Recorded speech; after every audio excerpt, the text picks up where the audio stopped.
In this video, you'll learn how to send images via eBay messages. This guide will walk you through the necessary steps to successfully attach and send images in your conversations with buyers or sellers. Begin by logging into your eBay account. Once you are on the dashboard, locate the messages section, which can typically be found in the upper right corner of the screen. Click on this section to open your messages. Next, select the conversation with the buyer or seller to whom you wish to send images. It is essential to confirm that you are messaging the correct user before proceeding.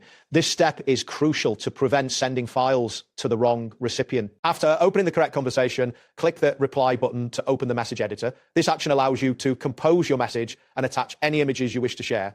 Before you attach files, ensure that you are aware of eBay's message guidelines regarding image sharing. Familiarizing yourself with these guidelines will help you avoid any issues with your message. To attach images, look for the icon that resembles a paperclip or a camera within the message box. Click on this icon to initiate the image upload process. You will then be prompted to choose images from your device. Select images that clearly depict the item or issue you are discussing.